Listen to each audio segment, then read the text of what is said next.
Got to give Patrick Tuohey of the Show Me Institute credit. He keeps going down to Jeff City and banging his head against the wall. He was down there yesterday trying to convince this Missouri House Committee to not pass the Chiefs-Royals funding, but they ended up doing that. So, Patrick, good morning. It's great to have you here. Do you feel like you can't get any satisfaction down there in Jeff City? I heard you a few minutes ago talking about thing, and I know you're right. At the hearing yesterday, while they were talking among themselves and listening from the sponsor of the bill, I was sitting next to my colleague David Stokes, leaned over to him, and I said, "We are completely wasting our time here." And he said, "It's not our job to win. It's just our job to." And he's exactly right, and that's great to remember. Hold on. Your phone was cutting out there. It's not our job to win. It's our job to what? It's our job to show up and testify and give people information, and then they make the decision. So, it sometimes feels like it's a waste of time, but, again, our job is just to be there and to try to educate as many people as we can. Yeah, and listen, you're doing a good job, obviously, from your perspective, trying to do that, but it's got to be frustrating for you because this Chiefs-Royals bill now goes to a full vote of the House today. And while I'm hearing it might be closer than people expect, it still seems like it's going to pass. Do you have any feel on this going into today?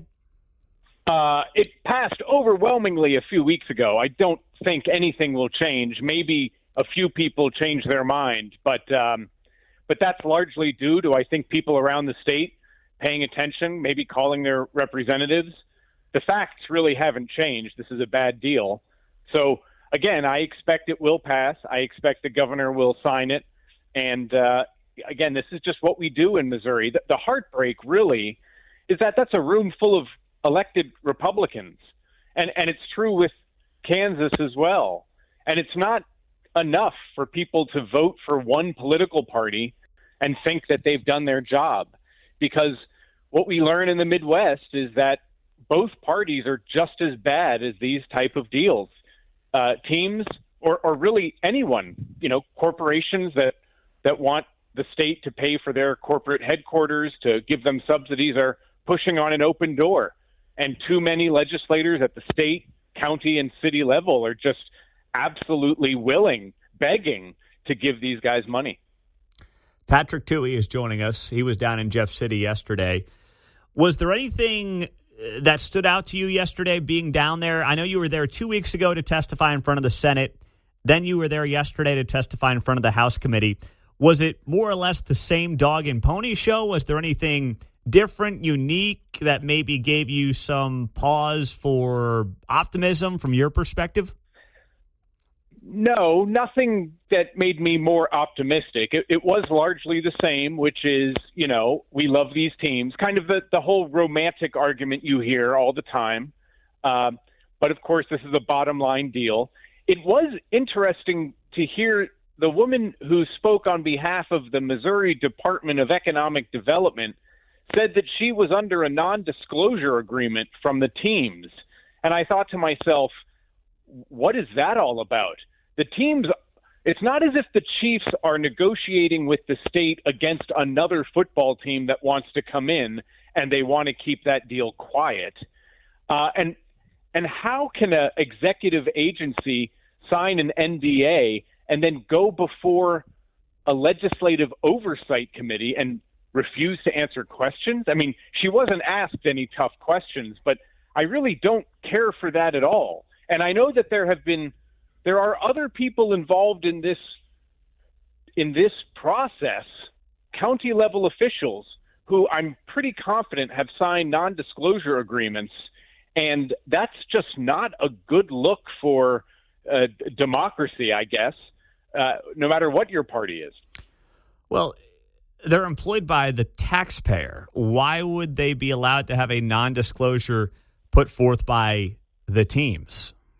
No, correct. That's exactly my question. It doesn't smell right to me at all. Now, listen, you can say if two companies are bidding against each other and they've got business in front of the city and they don't want to share vital information about their business because their competitor might get it, then maybe you've got some sort of reason.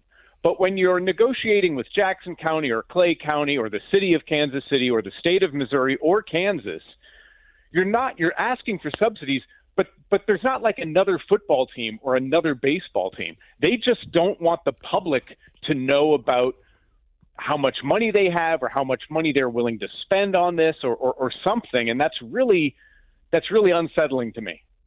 Patrick Tuohey is joining us on KCMO. So you're right. What makes this different from, let's say, a Black and Veatch in Overland Park or any of these other, Panasonic on the Kansas side, is that you do have the emotional tie of a pro sports team. Missouri obviously has lost those in recent years when you look at the Rams. And I got to imagine that has played a role in how the Missouri legislature has handled things, because there is some PTSD from how things went down in St. Louis a few years ago. Do you get the sense that has been part of the pressure and decision-making process in the legislature the last couple of weeks? Yeah.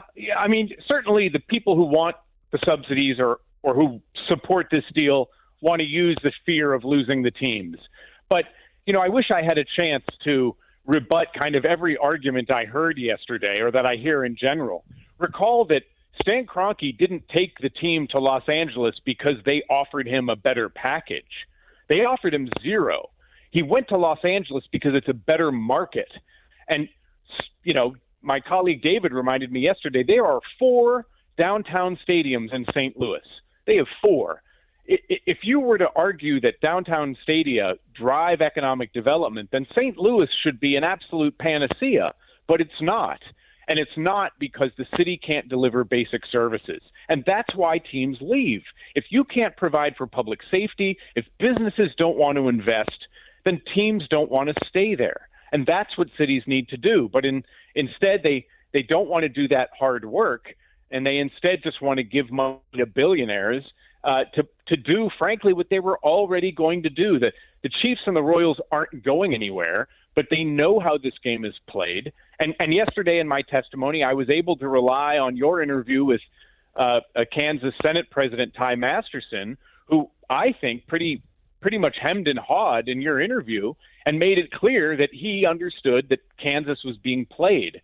And I want Missourians and Missouri legislators to understand that this whole special session is a hustle.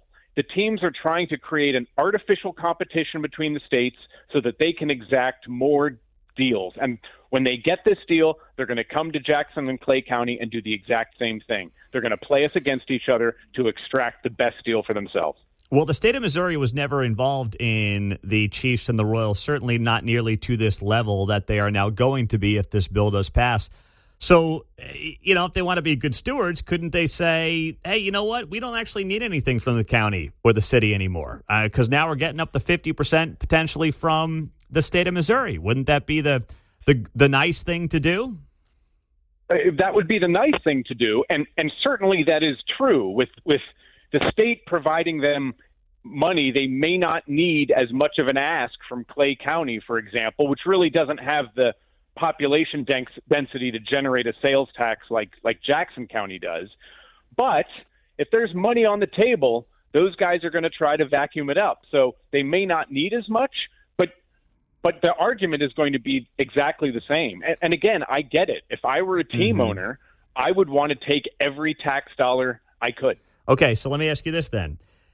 After the vote went down in flames last year in Jackson County, if that vote had passed, this would not be happening right now in the state of Missouri. Are the teams actually getting the last laugh and a better deal because of the way that vote failed last April? They very well could be. It very well could be that the teams are better off at the end of this, whatever happens with Jackson or Clay County, than they were a year ago. And that's a shame, because the people of Jackson County did their due diligence and said, we want details before we part with our tax dollars. But the legislators in Missouri, whose job it is to ask tough questions and demand something in return, aren't living up to that same standard. But you've heard Governor Kehoe on this show, and he says, hey, listen, this is two big businesses. They employ a lot of people. If we lose these businesses, we get nothing. So if we can incentivize them to stay, it's better than allowing them to leave. What say you? Yeah, he's wrong.